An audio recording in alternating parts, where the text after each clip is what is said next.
Hello, everyone, and welcome to episode 189th of Kouryer podcast. And yes, I keep saying it every at the start of every episode. How many episodes we're left till episode 200? So yeah, we're about 10, 11 episodes away from episode 200. So I mean that should be interesting. And of course, keep in mind that I'm going to do a lot of special streams. By the way, when it hits. So keep an eye out for that. Yes. And well, our today's guest is Mr. Daniel Chavez. He's a senior concept artist from Seattle, United States, and of course, let me give you a quick rundown of his experience. He worked with studios such as Kouryer Production, Bungie, Blizzard, a lot of the studios that you all love and grew up with. Same, I did. It was the same for me, and also worked extensively on the Halo Infinite game. And well, with that being said, I think a lot of you are just at the edge of your seat that I have a senior concept artist from those franchises here right now. So get your coffee, get your tea, get your snacks, close your windows, lock your doors, get under your blanket, let's go. All right. So, but before we go actually start, I need to quickly mention that the for contact section of the captions, it's like literally below the introduction. You can see his Instagram ID, the link to his art station, the link to his Twitch channel, and also a link to his website. So you can, go check out more of his stuff, And of course you're interested because you're watching this video. So, what are you waiting for? Yep. Okay, so let's jump into the first signature question, which I ask everyone, which is give us a little introduction on how we got into the world of visual arts and design. Basically, tell us a story of the moment that made you realize that, I want to become an artist, Mm-hmm. Well, first, thanks for having me on this. It's awesome to do. So that goes back to pretty far back. I think all the way back to when my mom basically gave me like pencils and crayons to draw with. That's probably the first memories of ever doing some sort of art. And it's just her trying to keep me busy so I don't do something horrible around the house with my brothers.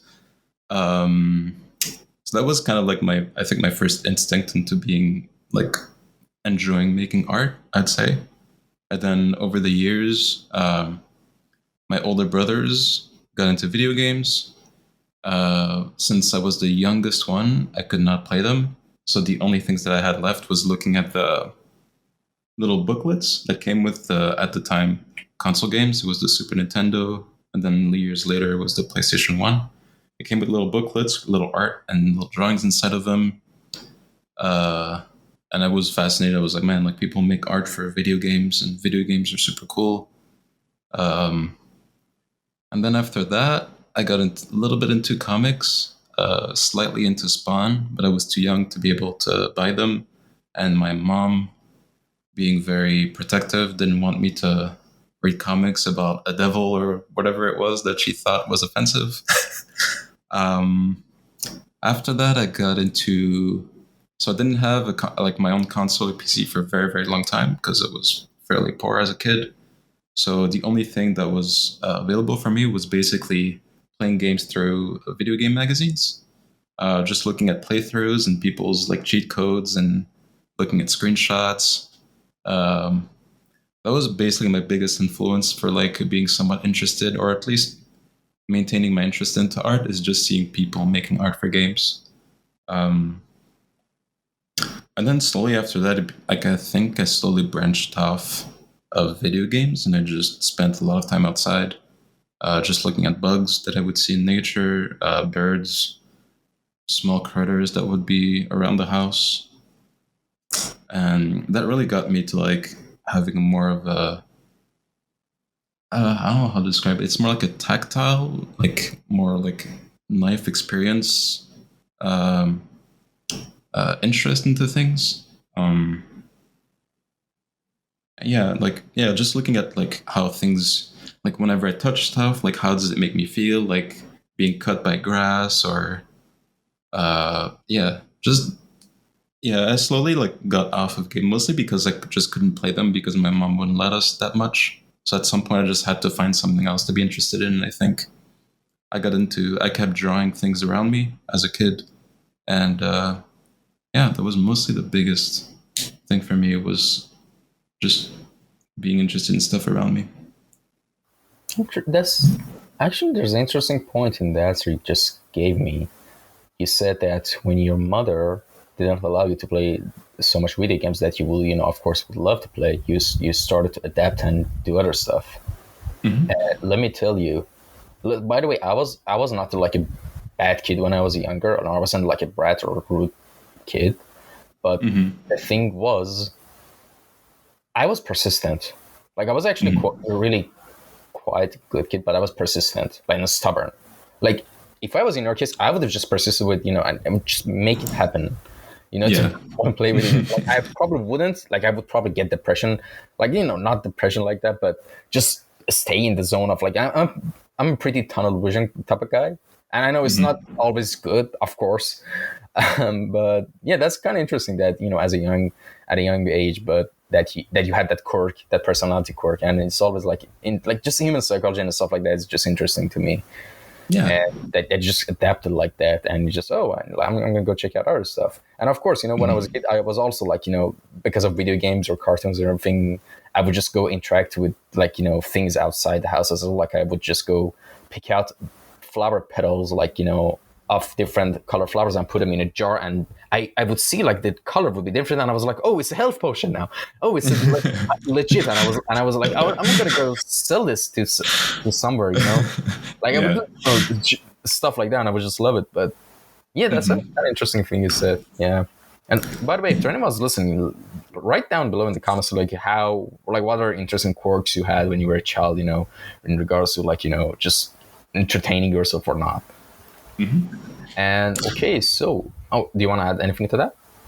Uh, yeah. I mean, you mentioned cartoons. Like, yeah, for sure, I grew up on that stuff as well, like Dragon Ball, MacGyver, Star Trek, Next Generation.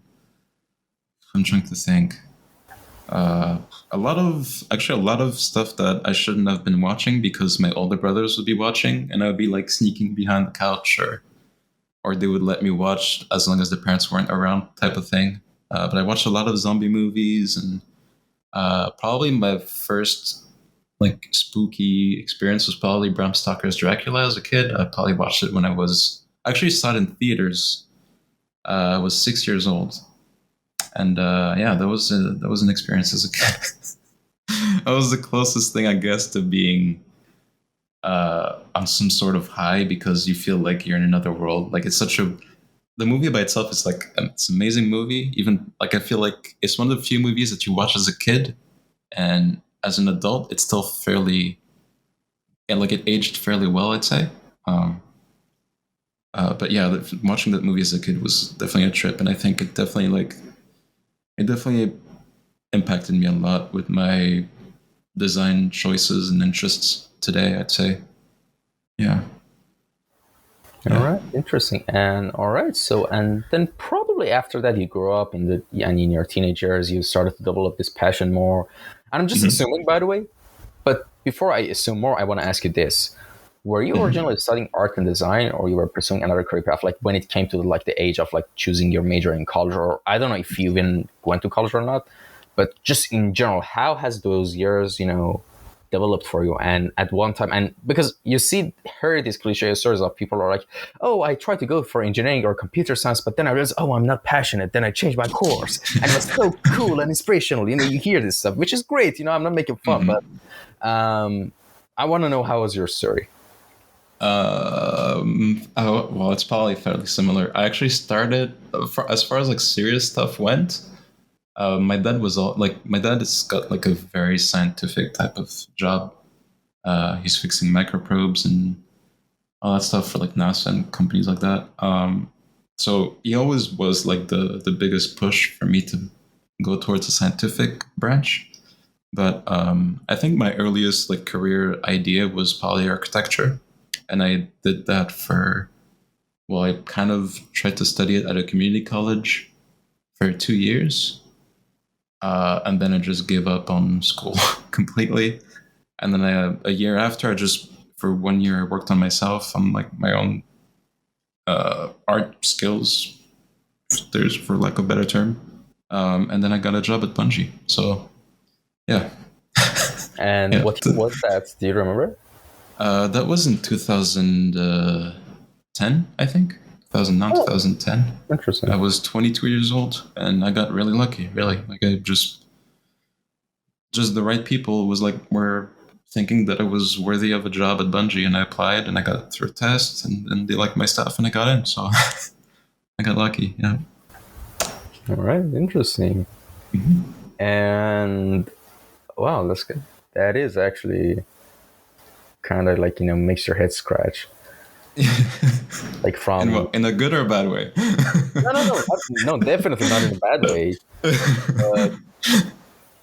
Yeah, because like I guess the main thing I can drive from everyone's story, and with artists that I have on the show, it all leads to like just as simple and cliche as it sounds, just following your passion, just what you like doing, what you vibe with, and this attitude should, and of course, is, while I'm saying this, it's not like I'm super good at it in general, but what I mean by that, this whole mindset of like doing things that you like, and it should affect every single aspect and moment of your life.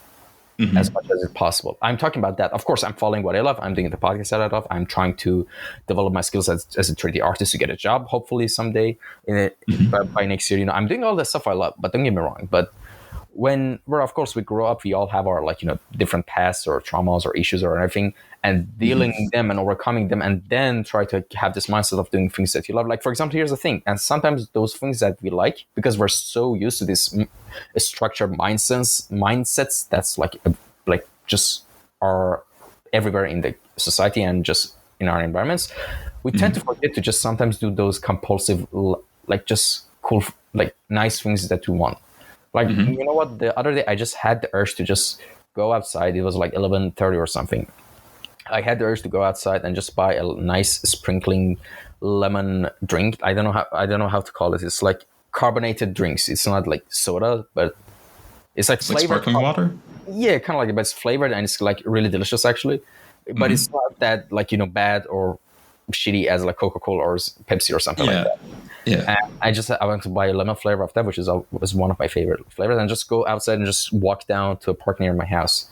And I didn't do that because I was too lazy, and I regret it. But maybe tonight I will, because I really have the urge to do that. Yeah. But yeah, I'm probably gonna get lazy with that too. So yeah, you see what I mean? So it's not just the mindset; it's also laziness as well. But yeah, that's just something interesting I need to mention as well. And do you have anything to add to that? Yeah, I mean, I feel like it's something that my dad has taught me as a kid fairly early on, or at least as early as I could consciously be, is just to do what feels right, or at least, and not be, it's kind of hard to phrase, but it's not so much like, oh, just have fun and have a good life, because it's not that simple, right? But I guess he just taught me to keep sights on things that matter to me. Keep sight on things that make me happy. I think that's probably like a thing that he taught me early on. That I've always been like close and then far from it, and then close and then far. But it's always been kind of in my mind to always been drawing, and it is something that I've as far as I can remember, it's always been something that felt right. Just to draw and to make stuff. So I feel like it definitely is like a habit that I was taught fairly early, is to understand at least like what makes me, what makes me move forward in a way. Yeah. All right. And in the introduction, I mentioned that you're a senior concept artist. And the thing that I want to ask right now is, what is your main branch of like concept art and design you're focusing on? And like, is it character? Is it you're a generalist, or like where is it exactly? Where does it lie on the spectrum? And also tell us about your experience from the sort of like working in that field till now. So I'm very comfortable, I'd say, with characters. But I like the idea of not being limited. So like I feel like it's like a constant. How do you say? Like a constant.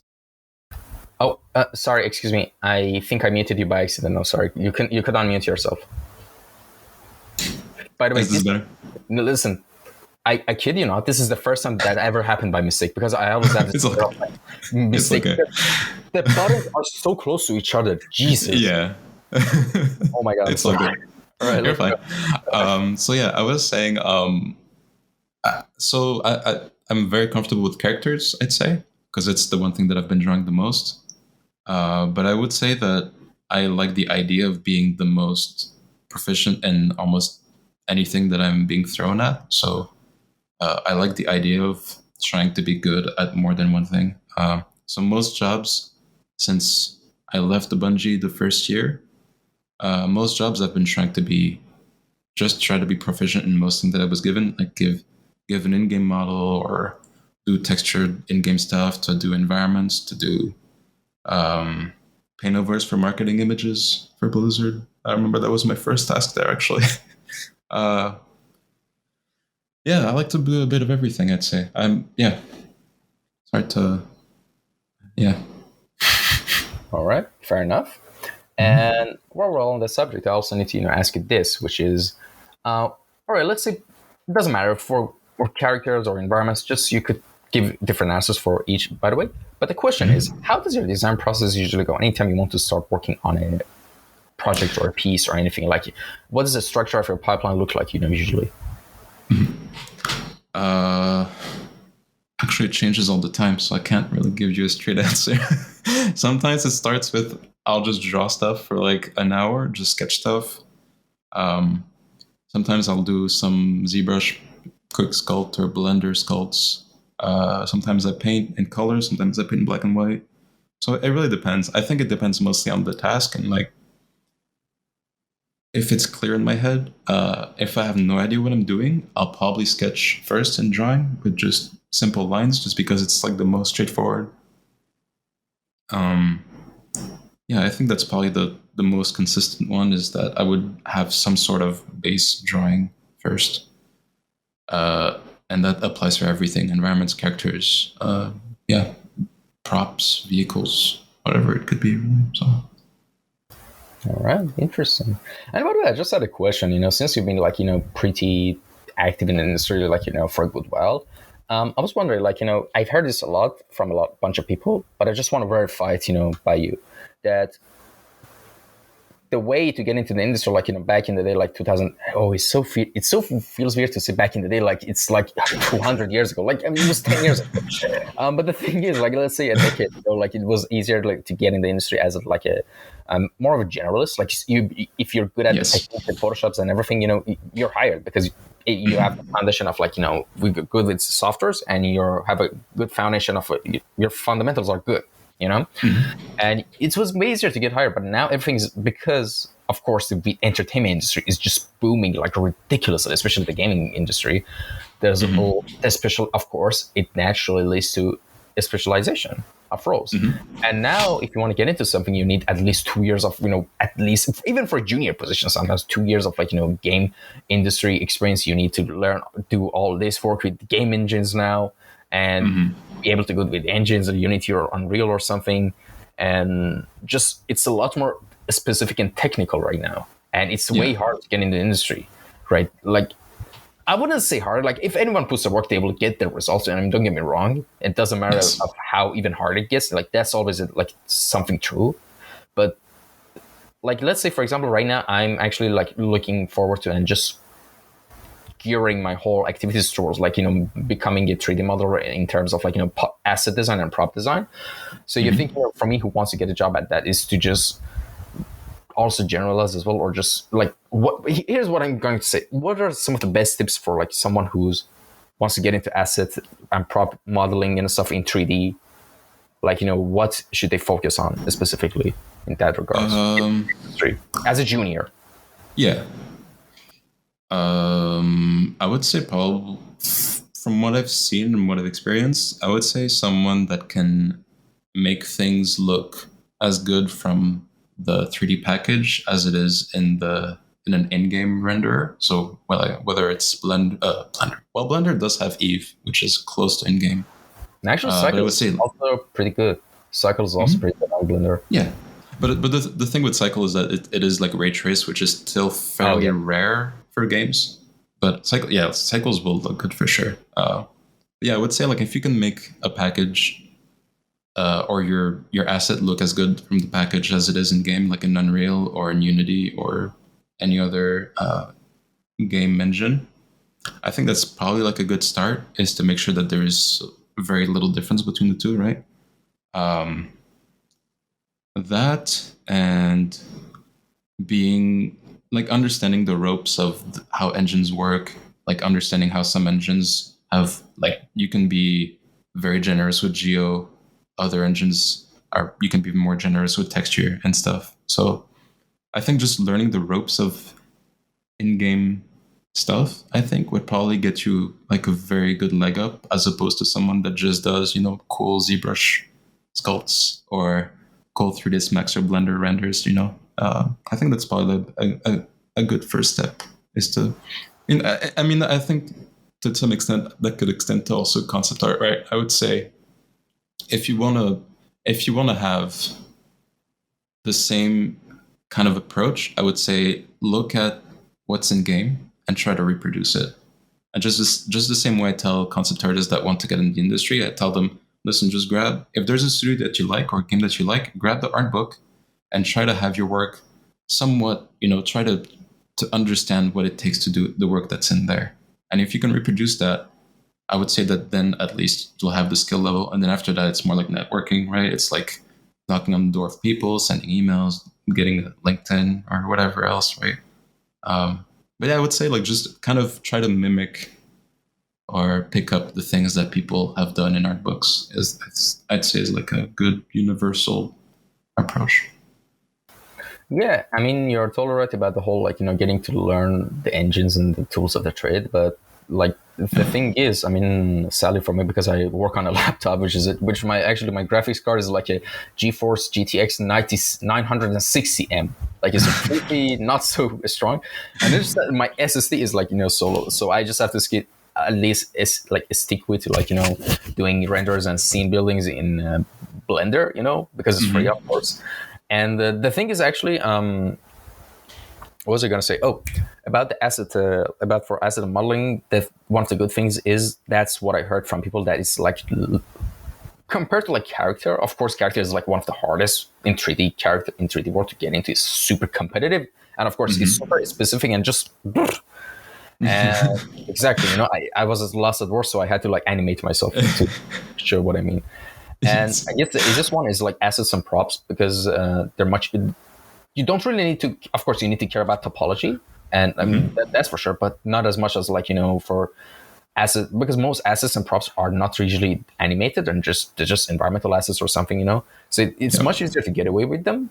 And not just that. I mean, you're absolutely right. By the way, I need to find a way, at least even if it's Unity or I definitely can't. By the way, install Unreal. I tried. It's too weak. But with Unity, I guess, and the thing is, because sure, you might make a cool asset or prop, and you do like high res like topology and everything, but then you realize you're working in an industry that everything has to be efficient and it works smooth and clean, and you need to be economical with the faces you have on your model, that sort of stuff. I get it.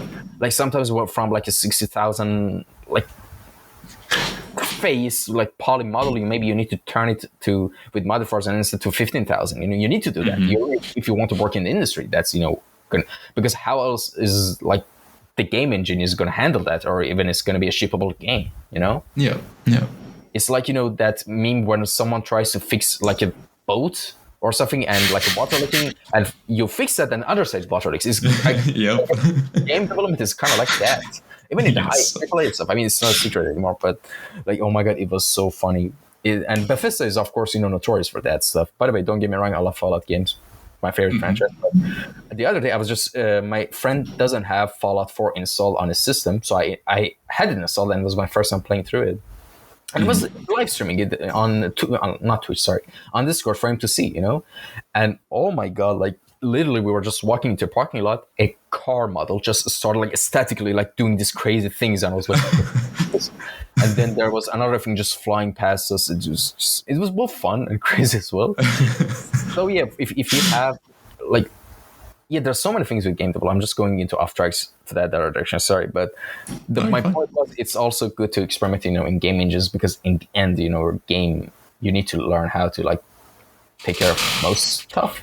Because if you do that, and compared to other people, And yeah, we could go on and on about resumes and portfolios, but yeah, I think for portfolios, this is what I've heard, by the way. And please correct me if I'm wrong, or if there's anything you need to add to.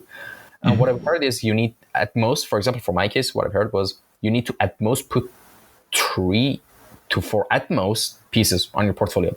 That's it. But those pieces should be like insanely good, and it should show all your compositing and lighting skill. You shouldn't just write, I know lighting on this engine, I know lighting in this software. No, show it in a portfolio. Don't put extra stuff that people don't want to see on your resume. Just you're an artist. Show it in your works. Don't say it. Like, don't say I know Blender, or I mean, I guess you could share, like, for example, if you did something with Blender, like as a project, or you made an add-on, or you find a method, or you can do this or that on Maya or 3D Max or ZBrush or whatever, but show it. Yeah, for sure. I mean, I think to some extent,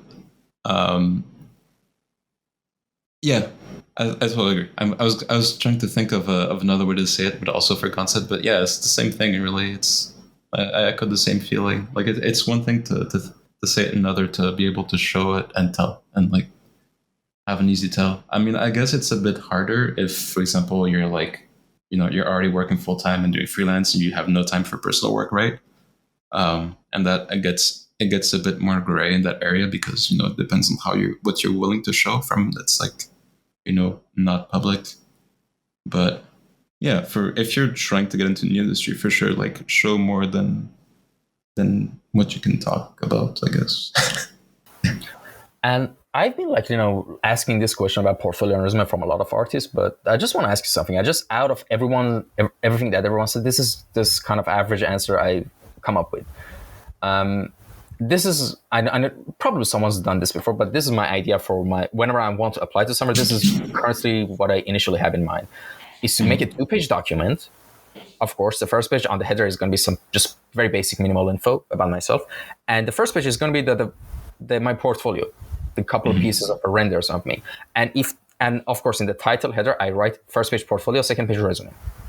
If my portfolio doesn't attract the person, it probably they won't care about my resume as well. So I'll make the work easier. They don't have to click on a link in my PDF file to go to my ArtStation or whatever, Is that like a better thing in your opinion? Or is this a meta that hasn't been going on? Because in my head, I'm like, if I put the portfolio first and I just make the work easier, they don't have to click on ArtStation or anything. Unless they care about how much followers. I guess studios care about your social clout or something, I don't know.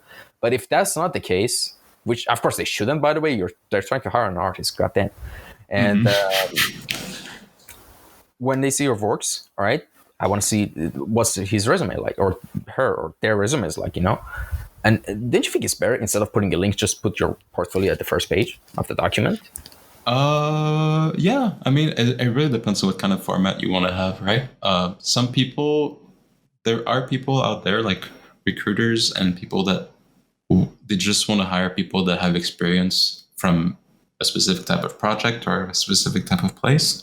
Sometimes the resume will matter more than the work, because they know that, these people, like this candidate is more likely to make, a good manager type of thing, or something. Like, I think it depends on the other motive, like the extra motives to hiring someone. But I would say so, like, yeah, portfolio first, then resume second, for sure. Because I think in the end, especially if you're like more into like the in the trench type of person, I think showing that you do the work, I think is still going to be more important for that type of position. But if you want to move up the ladder, like people say, I would say like your resume for sure is going to be pretty important as well. So it'll really depends on where you want to take your career in the end. So yeah. Well, yeah, definitely. You're right. It's kind of situational. But let's say for junior, wouldn't that be better to have portfolio first and second? Yes. Yeah, honestly. Because in my head, whenever I try to do something, of course I do my research, but then I put myself in the other person's shoes. If I was a reporter, how would my life be much easier? All right. Yeah. Of course, I want to see preferably both their resumes and portfolios. So the thing is, in the industry, portfolio is way more important. Let's be real. And of course, again, that could be situational, but let's just bear with the junior level things. All right, I'll see their work. there's either two options, and it's going to be a really fast decision. They're either interested or they're not. If they're not, all right, game over. If they are, they want to see more. So are you going to put a link to your resume in your PDF document so they have to click or anything, or just going to have it locally on literally the next page? And your resume, of course, is just going to be one page, Yeah, that's the thing, right? Like, if you're still junior, your resume is probably not gonna I don't think the resume would need an extra page, probably, right? Because it's probably just gonna be a couple of lines. But I would at least put your email easy to see, so that people, if the person is like, okay, this is actually interesting, let me get in touch with this person, they don't have to click around to find your email, I'd say. So that's probably the easiest first win. But yeah, I would say so. Keep the portfolio very prominent and make it easy to get in touch with you. I think that's probably the two biggest things, is because if they're not interested, then your email's not really gonna matter. But if they are interested, sure, they're gonna look at your resume and they could be like, oh well, their resume is not quite good, but let me get in touch with the person. I think that'll be a bigger tell for them to make a decision. Yeah. All right, but there's another situation that just came into my mind. There's another issue that maybe there's a lot of other works that you want to show. You maybe all right, as a 3D artist, you have 4 to 5 pieces on your portfolio, but each of those pieces, of course, they have different angles sometimes, and you can't crowd them all and make them scale them down on a piece of portfolio, and that doesn't make it really appealing. So you go with the ArtStation route. You post your stuff on ArtStation and you put a link on your PDF. But here's the thing: when you do that, is it a turnoff for recruiters if they just see a link to the ArtStation on the PDF file that you send, or is it something normal and it's okay? I think that'd be fine. I mean, honestly, also as a recruiter, it's also their job to go through people's resumes and portfolios and stuff. So, I mean, not everyone is good at their job, for sure. So there's chances that the recruiters will not go too far, but I wouldn't say that. I think, honestly, any answer is fine as long as it's not more than, let's say, 2 clicks from finding the info you need, right? So, if you have a PDF on your page or even on your ArtStation to have a link to it or something. Yeah, I think most things are valid. I would say you'll probably, honestly, I think you'll probably find a way more constructive conversation if, for example, it's another artist looking for an artist, or if it's an art director who's producing ArtStation type of thing. It's more likely they'll just go through your whole thing. Really, no, they're not going to take shortcuts. They're just going to go through the whole thing. Because if they're looking to hire someone, they will be fairly thorough on their search a lot of times, because they want to know who they're going to work with, and they want to know the extent of their skills and what they're experienced with. So I think from a recruiter's point of view, I would say it's it tends to be for sure you should have a link tree version type of your work, right? So you have your 4 big pieces, and then your email, and then a link to the rest of your portfolio, if that's something you're willing with. But if you get in touch with by an art director or an art lead or someone of that background, it doesn't matter what type of format you're gonna have. They're gonna go through your stuff. They're gonna find all your secrets. Interesting. So I guess the best way to meet the middle ground is to what I said, to the 2-page thing, first your portfolio, then resume. But on the portfolio page, you can't fit in all your work. So you just put the thumbnail things, the main things that attract the eye, then put a big link in the middle of the screen and say, for more shots or renders of other portfolio pieces, click here, and boom, and it's just one click, as you said, it even applies. Interesting. There's good ways to do it. There's a Squarespace that you can customize your own pages. I used to have a Tumblr portfolio that's just password protected. there's options out there for sure. So. Yeah, the thing is because I was actually talking with Laura Gallagher. I don't know if you know her. She's like a super good, like freaky good, like character artist. And I had her on the podcast, like episode 160. And by the way, she was the episode that I said was the longest one, 2 hours and 40 minutes. We had a really great conversation.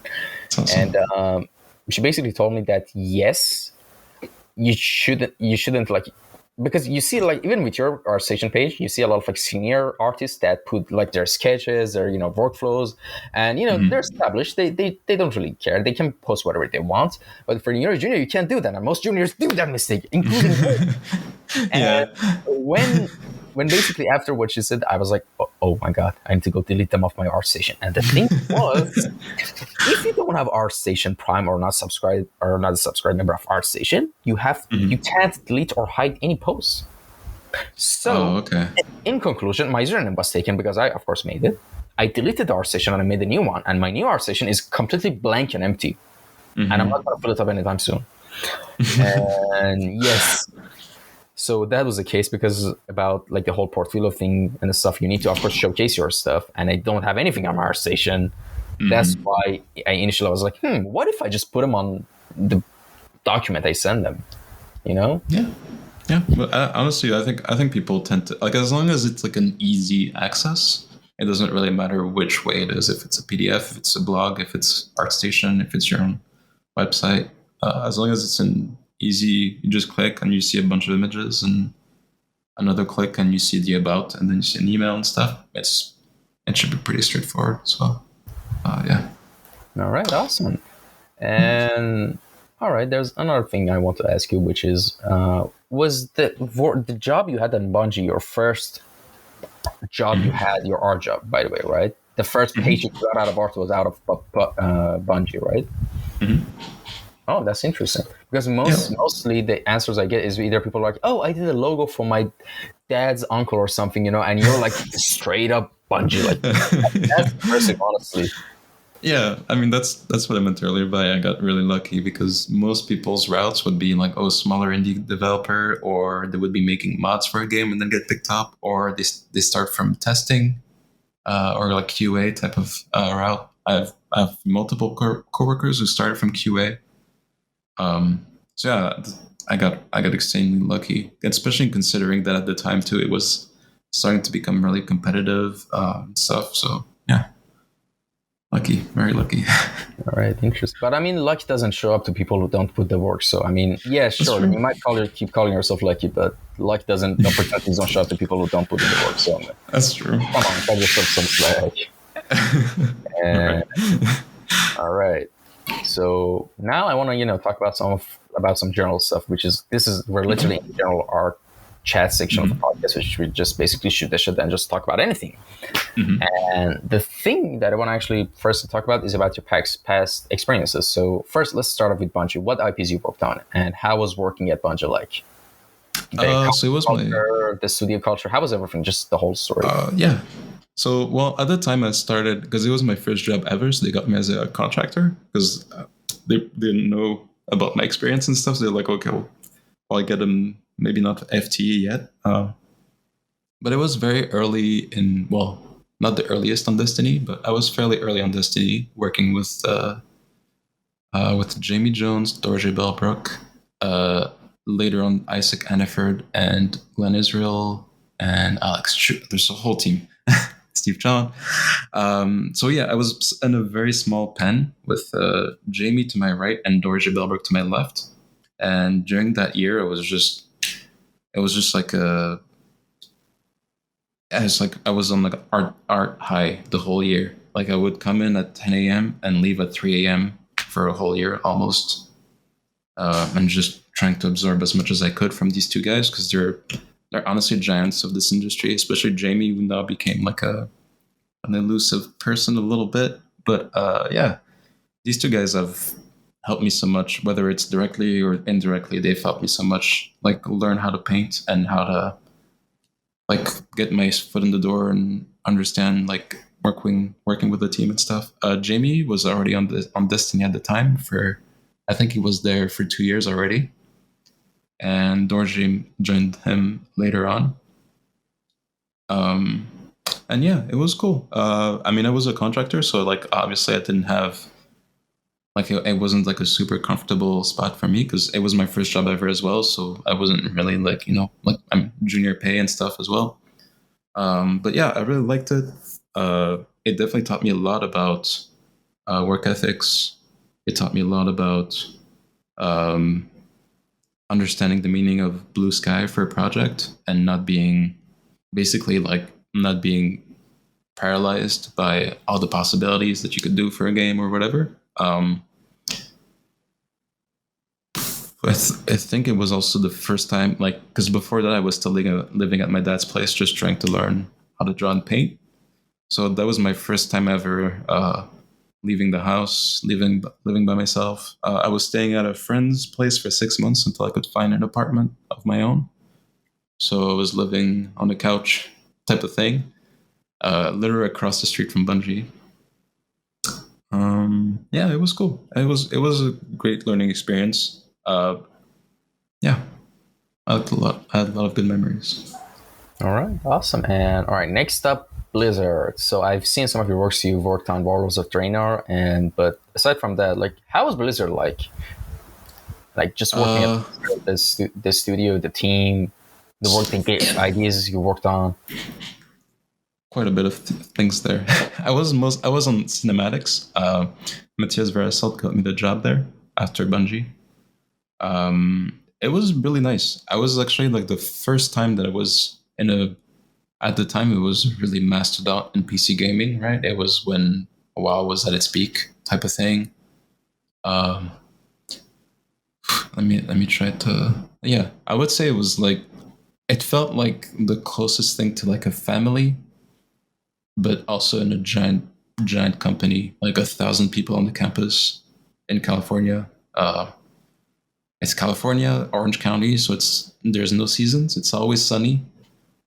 So years go by and you don't even know it. Like it's always just sunny outside. You don't ever see snow or rain or anything like that. So that by itself kind of was interesting. But yeah, it was great. It was great. The first few months that I was there for 3 years and a half in total. First few months, I was helping out with a StarCraft 2 marketing and some cinematic stuff, helping out Matthias with some of the call script stuff. I did some marketing, or at least paintovers, like fixing marketing images from renderers. Yeah, it was another great place. I was surrounded by very, very senior people, like people that have been in the game industry for years and years, people that came from the movie industry that moved over to the game industry. So cinematics was like an easy kind of landing for them because it's the closest thing for them that's analogous to their previous jobs. Um, yeah, a big bulk of my work was probably on WoW because I went through 4 expansions, I think. I was at the very, very tail end of Cataclysm, and then worked on what was it? I think it was Pandaria. I think It's Mists of stuff Pandaria. Pandaria. Yeah. These two, so those 2 projects, I was mostly kind of like being tutored by Matthias because he was the main concept guy that was taking care of a lot of things outside of just concepting. He was helping out with matte painting. He was helping out with effects and all that, color scripting, lighting. So I learned a lot from him. I think the Bungie job taught me a lot about how to paint properly, like with a more traditional mindset of actually painting by hand. So those were very formative years for that from Jamie and Dorje. And then after that, I moved to Blizzard, and Matthias basically taught me how to be very efficient. Because a lot of times we would be given a shot and it doesn't look quite right, so we would basically fix it with colors, with lighting, some of the basic composition, drawing stuff underlying it. So it was a lot more like practical and like just being ready for anything that the whole team throws at you, whether it's effects and stuff. There's a lot of my portfolio work that I have done at Blizzard is not stuff that I've shown much because it's a lot of GIFs and videos of effects of like explosions or fireballs or lightning strikes or whatever, right? So a lot of that stuff has not seen the light of day because I just didn't take the time to save them for myself. But yeah, a lot of my time has been doing that. I think the more involved I've been into a project when I was at Cinematics, I would say it was probably Warlords of Draenor, because at the time I was the only senior-ish concept artist that was on that project, because everyone else had moved on to or were taken up by the WoW movie.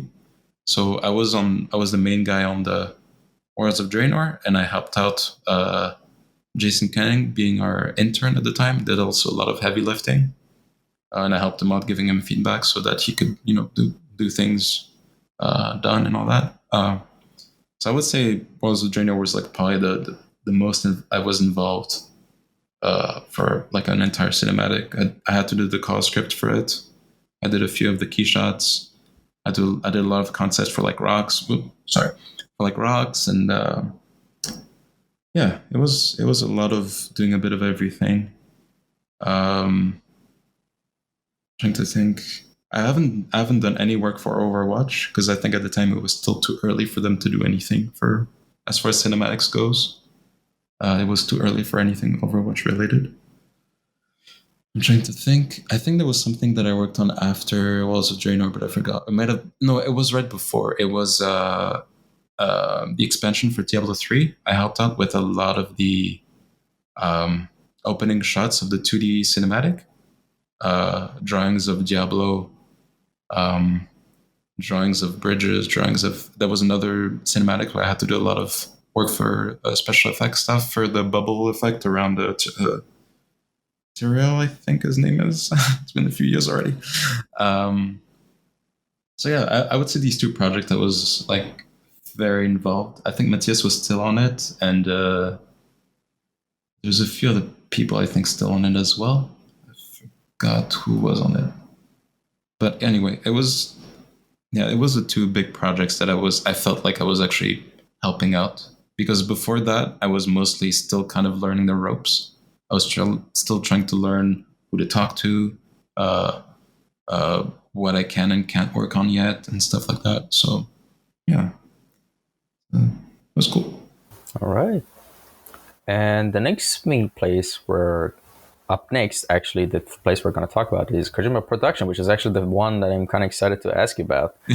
And tell us about your work there, and like just how was it like, working with the team in a studio there. Of course, you were in the LA branch of Kojima Productions, right? Mm-hmm. Yeah. So I was working very, very closely with AJ Trahan, who's now I think he's at Certain Affinity in Texas. But he's the guy who got in touch with me. He's like, "Oh, yeah, I'd love to work with you." And Kojima being Kojima, I was like, "Okay, I gotta go Blizzard. I'm sorry." So yeah, it was a very interesting place. Yeah, the studio was built for Kojima. So basically, the Kojima studio commissioned that building to be built for him or for the team. So it was supposed to house an entire AAA studio. So we had a giant building in the middle of a Playa Vista next to Google, which also was its own weird place to look at from the outside. But yeah, it was a great place. A lot of, again, another studio where I felt like I was completely out talented, because everyone there has been working at giant studios, decades of experience. There was no art director, so it was mostly me and AJ just making art for people a lot of times, a lot of pitch ideas and all that. Yeah, so it was a giant studio, and if I remember correctly, it was 20 people all sitting in one corner, all huddled together. I was the last ping pong champion, because we had a ping pong room with the ping pong table, and I beat everyone. So that's probably my biggest legacy of that studio. Yeah, it was cool. It was a cool place. I never got to meet Kojima because at the time he was visiting that LA branch every 6 months, and I only stayed there for 6 months. So when I got in, he just had visited, and when I left, he was about to visit again. So I missed him and Shinkawa, who's the main Metal Gear artist. Yeah, awesome He wasn't dude. there as well? Oh, you No, met him. they're both based in Japan. So Oh yeah, I think they've been together since the early days of their each other's careers, and they've been like together throughout the whole ride. Which of course they're always going to be together. And oh wow, that's awesome.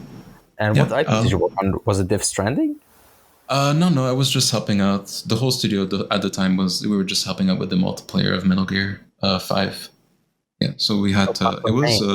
It was a rough experience as far as game development goes, because they were still finishing the engine back in Japan, so a lot of people were like waiting for updates and stuff to be able to do certain things. Yeah. So it was a lot. Like I could noticeably see like some people struggling to do work and stuff, but yeah, it was cool. The team was great again. A lot of great people that moved on to bigger and better places like Naughty Dog and stuff. So yeah, it was really cool.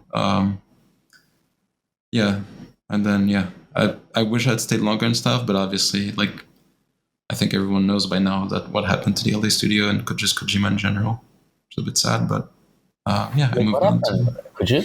Oh, just Konami being Konami and shutting down Kojima. Oh yeah, that. Yeah.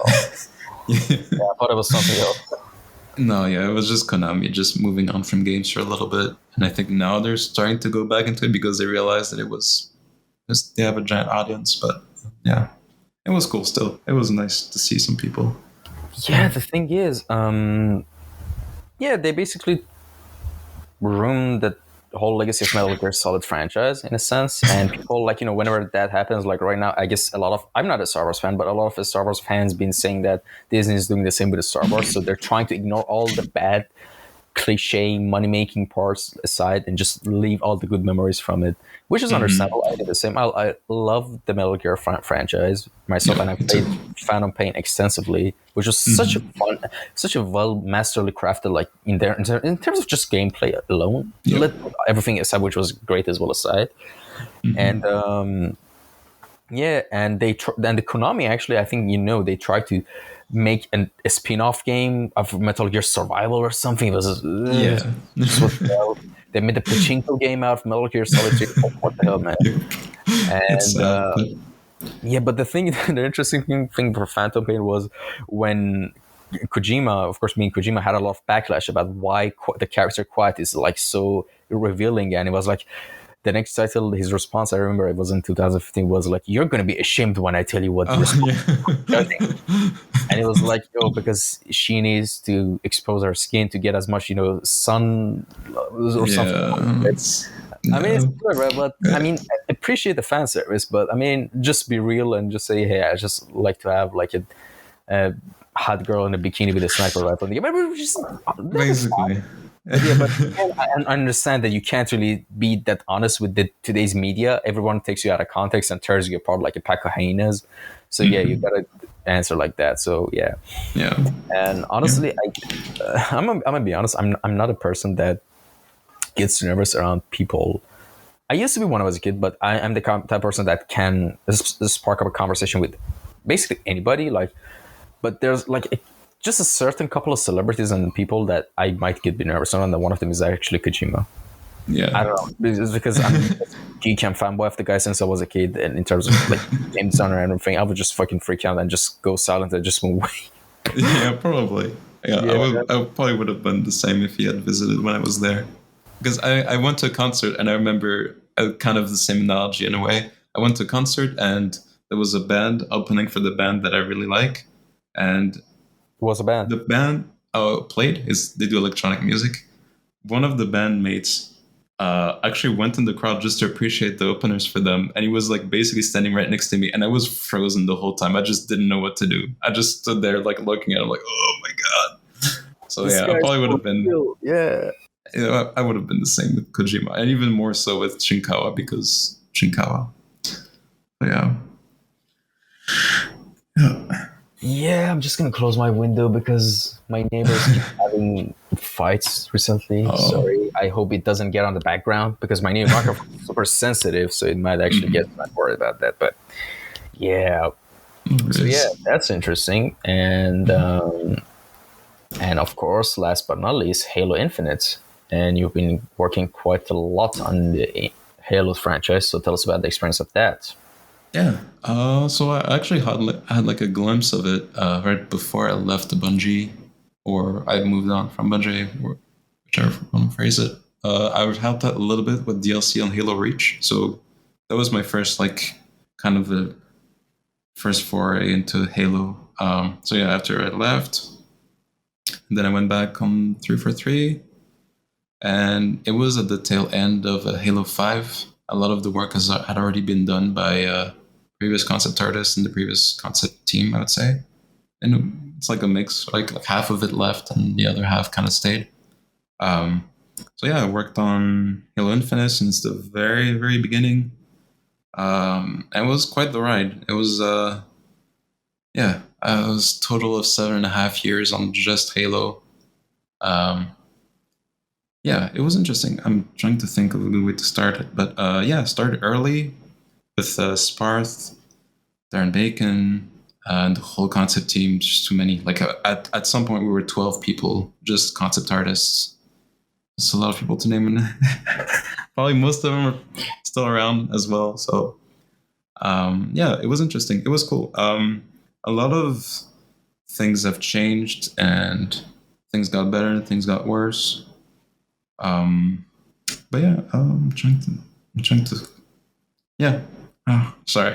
I'm trying to, like, all those memories are going back in my head. No, of course. I'm No. trying to compile stuff correctly. But yeah, I started early. A lot of concept work. And I didn't do much 3D stuff in general. That was more towards the end when we had to basically ship the game. But yeah, a lot of how do you say, brainstorming with Glenn Israel, who's like probably the, of all people concept related, I would say is like the most knowledgeable person about Halo itself. He knows a lot about the universe and things that are canon and things that could be possible that still are unknown, even 6 games into the series. Um, support also with like a lot of the narrative and marketing people because they know a lot about the universe as well. Um, but yeah, it was right after 5, which was its own like a fairly difficult development as well. But I think 6 was like the hardest that I had seen as a development, just because I've seen so many different changes of directions and stuff. But I'm trying to think. um, is there something specific you want to know? Because it's 7.5 years. That's a lot to try to process, really. No, I mean it's fine. Like, just did you work on any campaigns or anything, or just the DLC Oh for yeah. Halo? Okay, yeah. So the multiplayer stuff was like kind of in tandem through the whole development, right? But I would say I had a lot of my work has been related to campaign because I helped with a lot of early iterations for the brutes and some of the other enemies. A lot of stuff that I wish I could have done by hand directly, but it's a giant studio, so I can't. Like, I'm not gonna step on other people's toes.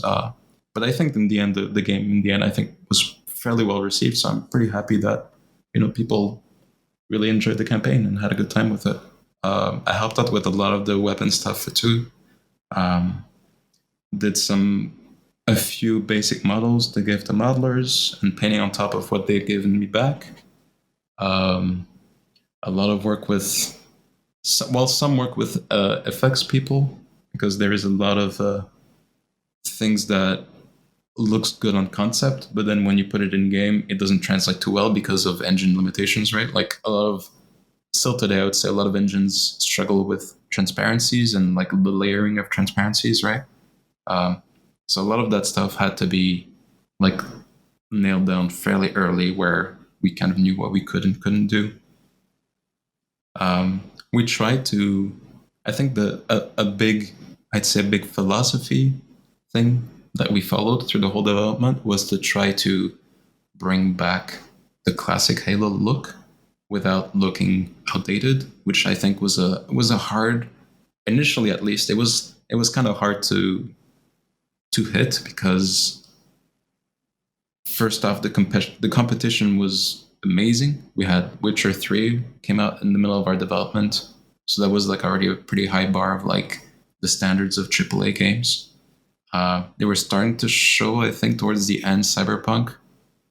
I was trying to think of other games that were contemporary. Apex came out when we were close to like knowing what we looked like, and Apex was was also Early like a good 2019, I think it came yeah out season one. yeah. So I think that was like kind of like a good, for us, was like a good, like how do you say, like a milestone of like understanding what is like the standard looking competitive game. But for sure, I think the thing that was the most scary was probably the campaign, because it was open world, and then the early E3 showings were like a little bit scary, right? Like some of the reception of some of those trailers were pretty bad. I think everyone in the studio felt it. So there was like Martin Deschambault, who's another senior conspiracist, and I think he's currently the art director there. Did an amazing job helping people focus on what was important about open world, like between the importance of shadows on the terrain, how far you can see things, the natural look of geology, even though it's on a ring, but should still look natural. He was a giant help with that stuff. He was very, very knowledgeable, because he came from also Assassin's Creed before that. So he helped out a lot with like that knowledge and understanding of big open vistas and stuff. But yeah, it was a very formative project, I'd say. Yeah. All right, interesting.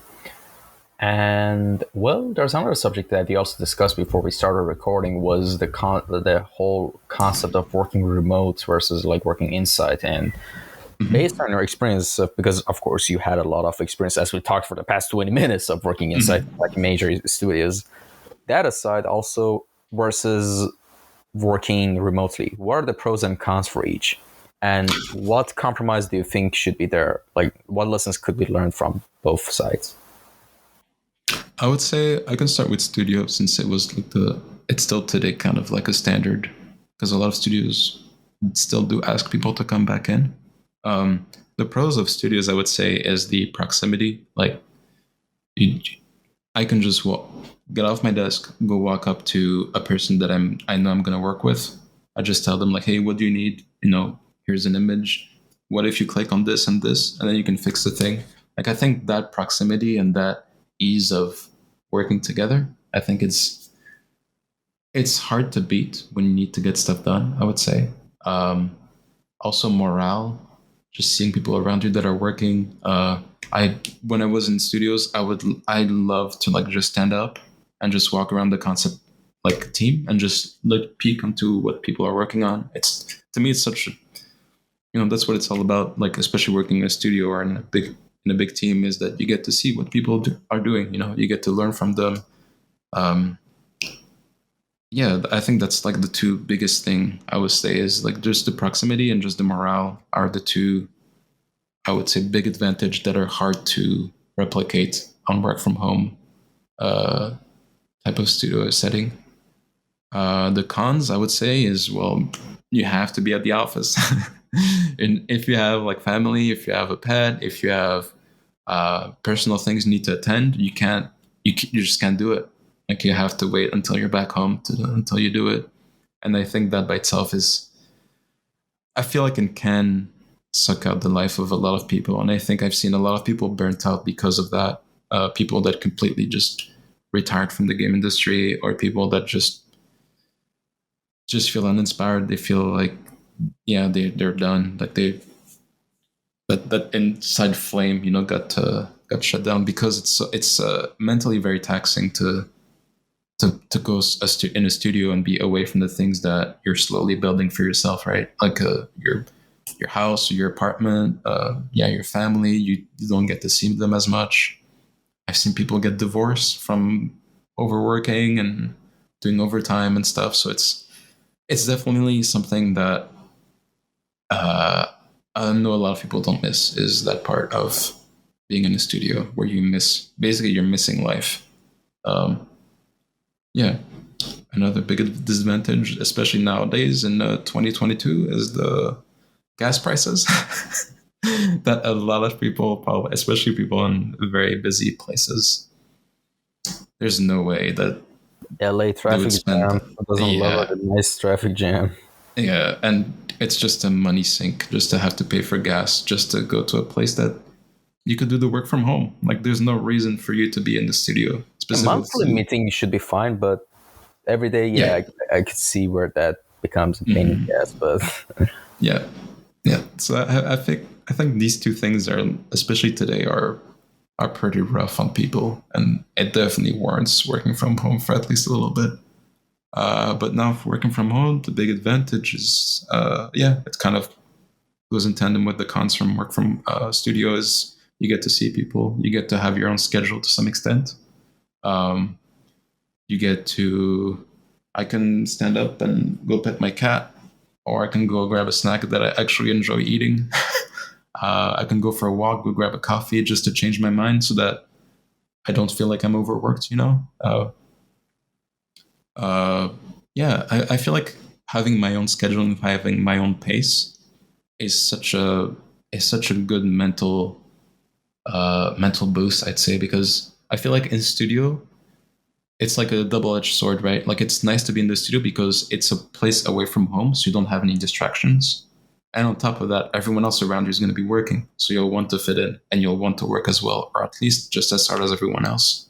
So I feel like that by itself is like a good motivator, right? But when you're at home, you don't have those eyes on your shoulder that are like expecting you to like get shit done the next 3 hours. We got this meeting, we got to show this ready for these people and stuff. So I feel like that pressure is gone, but well, it's still there, but it's very different because now it's more about understanding yourself and like understanding how you work best, as opposed to molding yourself to how the studio is working. You understand yourself a lot better about what is your process, what are the things that get you going just to make some art every day. Um, I think that's already kind of like a big thing that's really hard to get when you're in the studio, because you don't want to be sitting around, like messing around with like YouTube and looking up references for 3 hours at the office, because then people start looking at you funny and stuff. So it's it's definitely a good thing to work from home in that respect. The cons, definitely the low morale is very easy to hit. It doesn't take much to wake up depression, one day, mental health issues. yeah, and not seeing people, not having like the regular banter. Like, I love banter at the office. Like, I would say, yeah, almost all the studios that I've been to, there've always been super funny banter, people making funny noises, people throwing paper stuff at the heads of other people. Uh, it never happened to me, but our previous art director used to mess with people where they would unplug the monitors and run away, type of thing. Like, it sounds stupid, but it's like it I know it's makes, important. It makes you feel yeah, alive. yeah. It's like good team building. It's like, yeah, it's good. I don't know. It's like good energy where you feel like you're part of a family, you're part of something, right? As opposed to like working from home, that stuff goes away so fast the moment you don't have like regular team meetings or regular team calls, or you don't have, oh, let's go grab a coffee quickly.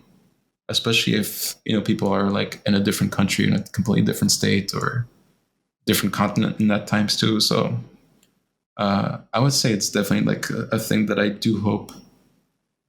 To kind of summarize, like, I'm definitely way more for work from home. I think it's definitely something that for mental health, just personal mental health, I think it's much better because you understand yourself better. And it's also a good way to force people to have good social habits, as opposed to, I go to the studio, oh, the team's going to lunch there, I'll just tag along, and you don't really practice engaging people. You don't really practice uh, all that stuff that if you work from home, you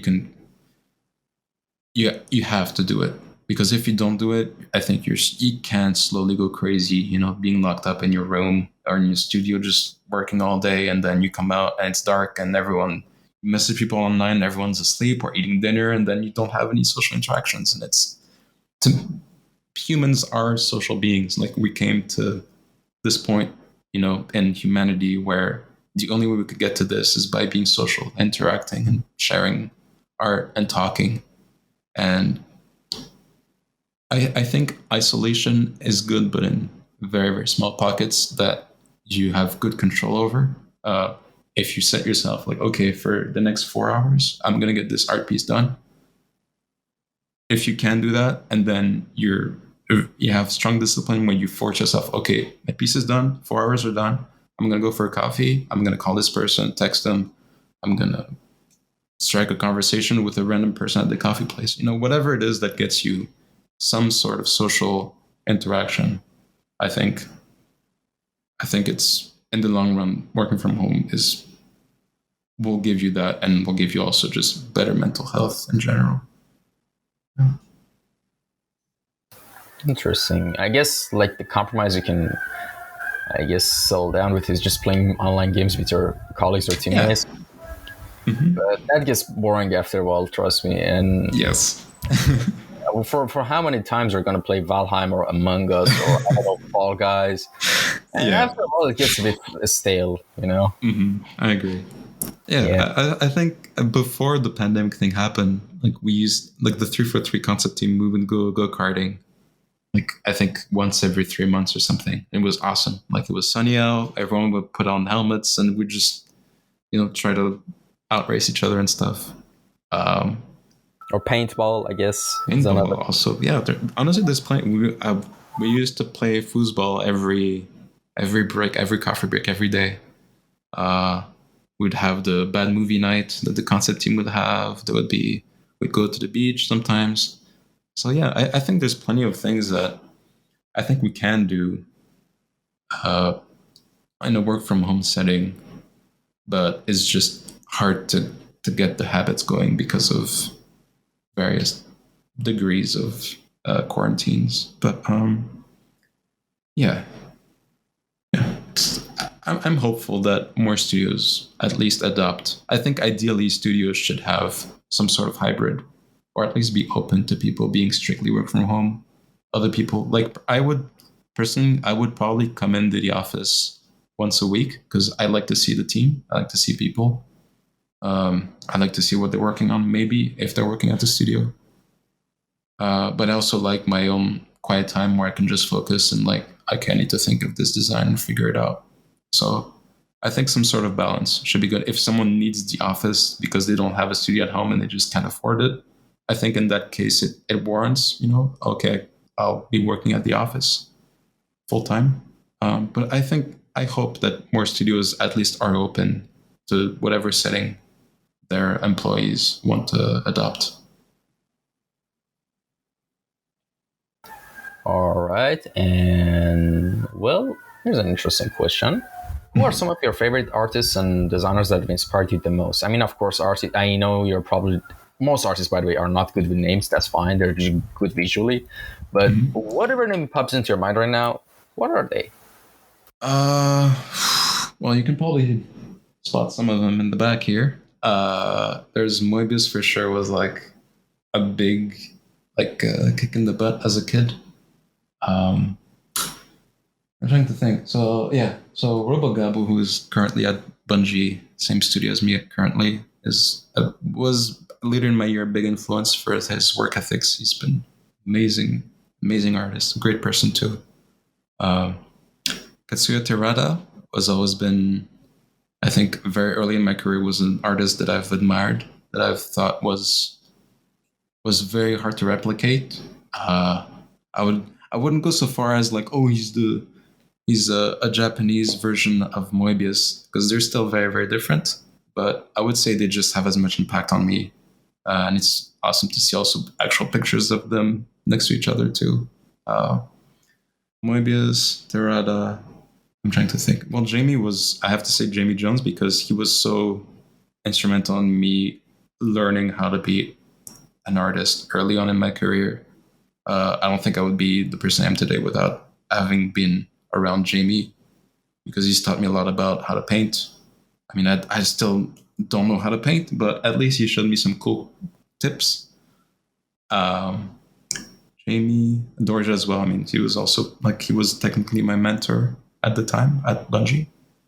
I'm trying to think, because I have all my art books right here, so I can probably find some more names.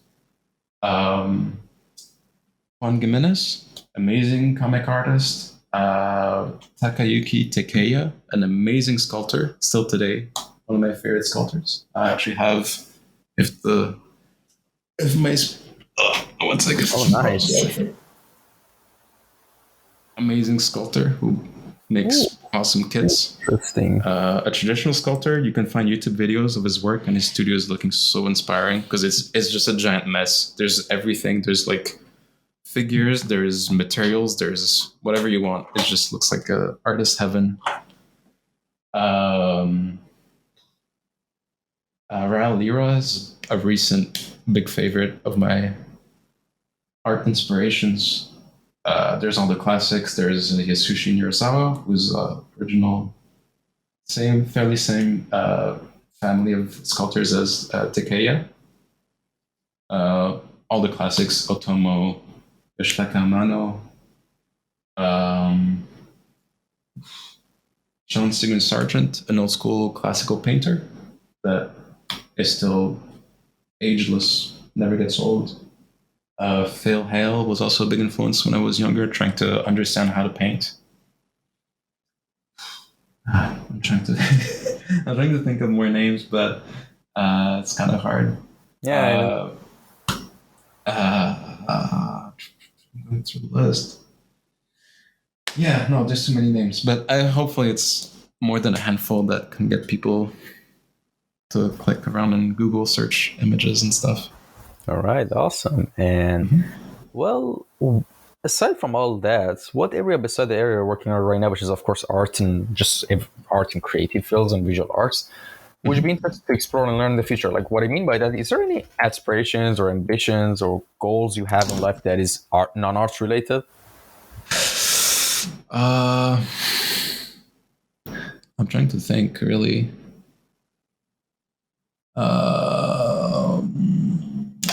No, it would still be art related. Because I have like a couple of synths and stuff, and I feel like multiple times, I have a few friends who I share the same idea, is that if I wasn't into visual art, I probably would have been into music.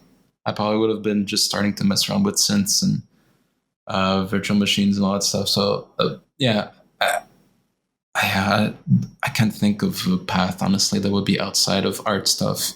If I really couldn't find something that was art related, maybe construction or maybe woodworking, because I really like furniture. Like really well done furniture is cool to look at and also to live with.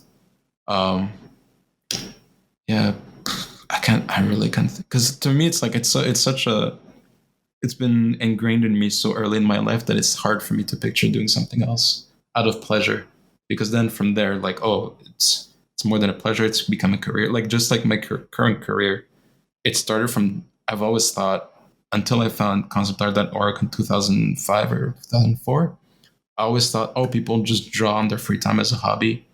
It's not serious. Like people don't do this seriously, right? Like it's just a thing for me, and I'll do something else. And at the time it was architecture, which is, I still feel like is kind of art related, because, you know, it's trying to make buildings that make people feel a certain way. It's hard. Yeah, it's hard for me to picture something else. So that until I found concept, and then I found concept.org, and I figured out that a lot of people are making drawings and paintings for games and movies, and I was like, wait, what? And that's basically when I stopped studying, and I just doubled down on it, even at the my parents were not supportive of it. My mom was somewhat supportive. She sent me to like a 3D. I was actually, before switching to architecture, I was for a very short time, I thought I would do 3D modeling. Actually, 3D modeling was the thing that got me into like being more than just a hobby. I was like, oh, people are doing Pixar movies and stuff. Maybe I could kind of look into this. So she sent me to do like a little internship at a local school in Reunion Island, where I was living at the time with my mom. So I was there, and I learned from a guy who was doing a lot of commercials and like CGI movie stuff. I learned from him how to use Maya and 3ds Max, but at the time you couldn't afford those. Like you had to find them some way. Yes, of course. At the time, you're like a high school student and you're supposed to pay $5,000 just to learn 3ds Max. No, no way. So for a very, very short amount of time, I was really into 3D art in general. But then I switched to architecture because I just didn't know if it was viable, and I saw how hard it was to make a simple 3D model in Max, and that was in like 2002. So it was probably 3ds Max. I don't know what number, but yeah. There was no ZBrush, there was no sculpting, there was no any of that stuff. So at the time I was like, I'm not gonna model a character in 3ds. I'm just not gonna do it. So yeah, I got off of 3D art, and then I moved on to architecture. And yeah, and then from now on, it's like, I learned about concept art and stuff. It's kind of an extensive kind of answer, but I hope it's a complete answer. Yeah, it is. And of course, the rest is history. And all right, we've reached the final section and question of the podcast, which is called Time Capsule. And all right, I mean, the name is kind of like self-explanatory, but let me just explain a bit of what I want from you. The answer is, all right, imagine a hypothetical scenario which you have like a limited amount of time, maybe a couple of few minutes, and in that window of time, you had the opportunity to say anything from yourself, a human who you are as Daniel Chavez, to anyone else who might be listening to this podcast at any point of time in future. So in that sense, from a human to another human being, based on your life experience, what do you have to say as a time capsule? I would say just try to be as honest with yourself as possible and be true to what you want to do. I think if you at least follow that, you should be somewhat happy and satisfied with the opportunities that'll come to you. I think especially be honest with yourself. Like, I would say it's important for people to realize if something is good for them or not. I've met a lot of people that were very reluctant to get into art, and them pursuing art completely changed their life, and they have a completely new career. And the other side, I would say, is if something is not working out, it's okay as well. Like, you're not supposed to be good at something just because you've practiced it a lot. And I'm not saying this as in a discouraging way, but it's important to realize your own limitations so that you can focus on the things that you're not so limited into. I think that's the most important part, is understand yourself, really. Like, I think it can save you a lot of pains in general. All right. There you have it, folks. Episode 189. And I hope you enjoyed it the same as I did. And again, thank you so much for giving us your time and your time to me as well to record this episode. Thank you so much. I really appreciate that. And thank you to anyone who tuned in and listened to this episode or watched it on YouTube. Please, if there's any comments, suggestions, or critiques or anything, leave them down in the comment section down below, or you can shoot me a DM on the podcast page on Instagram. That'll be fine. Nothing gets left unread. I always say that because it's true. Nothing actually gets unread. And with that being said, take care, everyone. Stay safe. Till next episode. See ya. Bye.